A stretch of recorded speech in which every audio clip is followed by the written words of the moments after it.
जय श्री कृष्णा, राधे राधे। निर्जला एकादशी को साल की सबसे बड़ी एकादशी माना जाता है और आज की वीडियो में हम निर्जला एकादशी पर ही बात करेंगे। साल 2024 में निर्जला एकादशी का व्रत कब किया जाएगा, व्रत का पारण कब किया जाएगा, निर्जला एकादशी के नियम क्या है, क्या हम पहली बार व्रत शुरू कर सकते हैं? अगर हम साल की सभी एकादशियों का व्रत करते हैं और फलाहारी व्रत रखते हैं तो हम निर्जला एकादशी का व्रत फलाहारी करें या निर्जला व्रत करें। अगर हमने निर्जला एकादशी का व्रत करने का संकल्प किया है तो पानी कब पी सकते हैं, व्रत किस समय से शुरू करना है और क्या क्या इसके नियम होते हैं, संपूर्ण नियम हम जानेंगे। तो चलिए वीडियो को शुरू कर लेते हैं।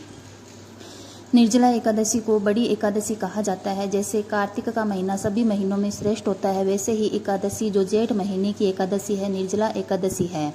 यह भी सभी एकादशियों में सबसे बड़ी एकादशी मानी जाती है। इसे पांडव एकादशी या भीमसेनी एकादशी के नाम से भी जाना जाता है।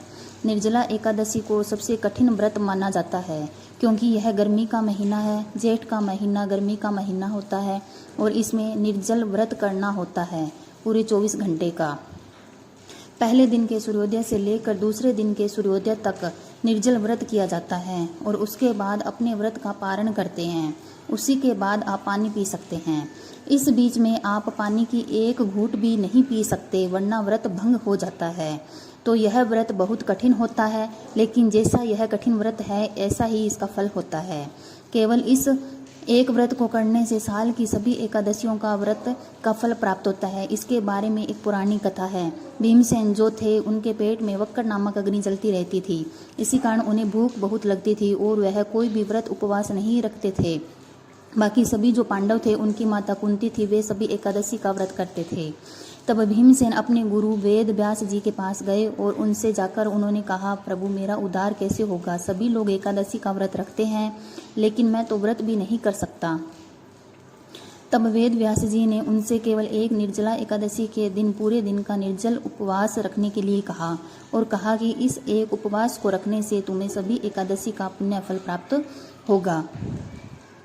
तब भीमसेन ने पूरी श्रद्धा भक्ति के साथ एक दिन के निर्जल उपवास को किया और उसका भी उद्धार हो गया। उन्हें संपूर्ण एकादशी का फल प्राप्त हुआ और सभी दोषों से सभी पापों से उन्हें मुक्ति मिल गई। ऐसा भी कहा जाता है कि जो सभी एकादशी का व्रत नहीं करते हैं और एकादशी के दिन अन्न खाते हैं उनसे जो दोष लग जाता है वह भी अगर निर्जल एकादशी का संपूर्ण निर्जल उपवास कर लें एक दिन का पूरा तो उन्हें वह दोष दूर हो जाता है। सभी एकादशी पर अन्न खाने का या कोई भी आप कोई पाप कर्म कर लेते हैं, अनजाने में हमसे बहुत सारे पाप हो जाते हैं। हम जीवों की हत्या सफाई करते समय उस घर की हम जीवों की हत्या कर देते हैं तो वो जो हमारे अनजाने में पाप होते हैं वे सभी पाप निर्जला एकादशी के इस एक उपवास से दूर हो जाते हैं। जो कोई भी साल की सभी एकादशियों का व्रत नहीं करते हैं वो एक दिन इस निर्जला उपवास को कर सकते हैं। जो भक्त एकादशी का व्रत शुरू करना चाहते हैं वह निर्जल एकादशी से व्रत को शुरू कर सकते हैं।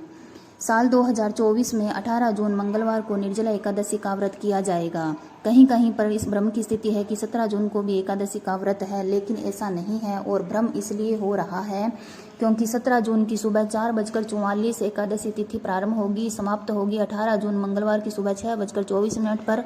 तो 17 जून सोमवार को पूरे दिन एकादशी है, सूर्योदय से लेकर पूरे दिन तक एकादशी है। ऐसे में भ्रम की स्थिति है कि 17 जून को पूरी तरह से एकादशी है तो व्रत 18 जून को क्यों किया जाए, 17 जून को क्यों न किया जाए? वो इसलिए क्योंकि 17 जून का जो व्रत है वह दशमी युक्त है और दशमी युक्त एकादशी का व्रत करना शुभ नहीं माना जाता। दशमी युक्त एकादशी का व्रत करने से पाप में वृद्धि होती है और पुण्य की हानि होती है। इसीलिए 18 जून मंगलवार को व्रत किया जाएगा। 19 जून को पारण किया जाएगा जिसका समय रहेगा 5:23 से 7:28 तक। तो जो 18 जून मंगलवार को आप व्रत रखें, 19 जून बुधवार को आप पारण करें। अब जान लेते हैं निर्जला व्रत जो कर रहे हैं वह पानी पी सकते हैं। देखिए, निर्जला एकादशी के दिन यानी 18 जून को आप व्रत कर रहे हैं तो 18 जून के सूर्योदय से लेकर अगले दिन 19 जून के सूर्योदय तक यह व्रत किया जाएगा। इस बीच में अगर आपने निर्जल निराहार व्रत रखने का संकल्प किया है तो आप पानी नहीं पी सकते हैं। 19 जून बुधवार को व्रत पारण करने के बाद ही पानी पी सकते हैं। अब कुछ लोग प्रश्न करते हैं कि सूर्योदय से सूर्योदय तक का व्रत है तो हम सूर्योदय से पहले तो बहुत सारा पानी पी सकते हैं। तो देखिए, 18 जून को सुबह 4 बजे से लगभग ब्रह्म मुहूर्त शुरू हो जाएगा, उससे पहले ही आप पानी पी सकते हैं। एक और बात, अगर आपका शरीर साथ नहीं देता है तो आप निर्जल व्रत न करें। जैसा और एकादशी का फलाहारी व्रत करते हैं इसी तरह से फलाहारी व्रत भी कर सकते हैं। और एक बात, अगर आपने निर्जल व्रत का संकल्प किया है और किसी वजह से आपकी तबीयत खराब हो रही है, अपने शरीर को कष्ट हो रहा है, तब आप बीच में भी पानी पी सकते हैं। जो लोग दवाई लेते हैं वह दवाई भी ले सकते हैं। दवाई लेने का कोई भी दोष निर्जला एकादशी व्रत में नहीं लगता है। जो लोग सभी एकादशियों का व्रत रखते हैं, फलाहारी व्रत रखते हैं, वह निर्जल एकादशी का निर्जला उपवास भी रख सकते हैं और फलाहारी उपवास भी रख सकते हैं। यह बिल्कुल आपके ऊपर निर्भर करता है। आपका शरीर जैसा साथ देता है आप वैसा ही व्रत कर सकते हैं। एक और प्रश्न यहाँ पर आता है कि क्या हम निर्जला एकादशी के दिन आचमन कर सकते हैं? तो देखिए, आचमन कर सकते हैं।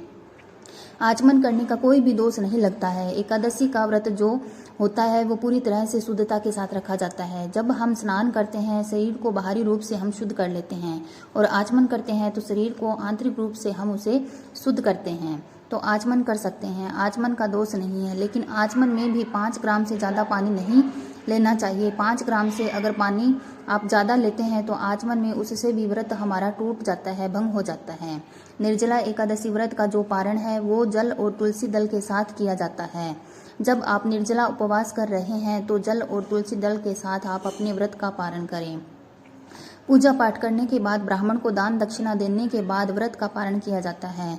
अगर आपने फलाहारी व्रत रखा है तो आप फलों से और फलों के जूस से ही भी पारण कर सकते हैं, लेकिन निर्जल व्रत में जल तुलसी दल से ही पारण किया जाता है। निर्जल एकादशी के दिन भगवान विष्णु को खरबूजे का या पके हुए आम का भोग विशेष रूप से लगाया जाता है। वैसे तो निर्जल एकादशी की पूरी पूजा विधि इस वीडियो में जल्दी ही आपके सामने लेकर आऊंगी, लेकिन फिर भी कुछ विशेष बातें हैं जो मैं आपको बता रही हूँ। इस दिन भगवान विष्णु को खरबूजे या पके आम का भोग लगाया जाता है। केले का भोग भी आप लगा सकते हैं। अगर आपको ये चीज़ें नहीं मिल पाती है तो आपने जो भी मौसमी फल हो तो आपके पास अवेलेबल है तो आप उसका भोग अर्पित कर सकते हैं। अगर आपने निर्जल व्रत रखा है तो पारण के समय आप इसे ग्रहण करेंगे प्रसाद रूप में भी, और अगर आपने फलाहारी रखा है तो आप फलाहार में ही ले सकते हैं। एकादशी के दिन चावल का प्रयोग किसी भी रूप में नहीं किया जाता, ना ही घर में चावल बनाए जाते हैं, ना ही पूजा पाठ में चावल का प्रयोग किया जाता है। जब आप संकल्प कर रहे हैं एकादशी का उस समय भी आप चावल का प्रयोग न करें। हाथ में सफ़ेद तिल लेकर, पुष्प लेकर, जल लेकर आप भगवान के सामने बैठकर एकादशी व्रत का संकल्प कर सकते हैं। हरे कृष्णा, राधे राधे।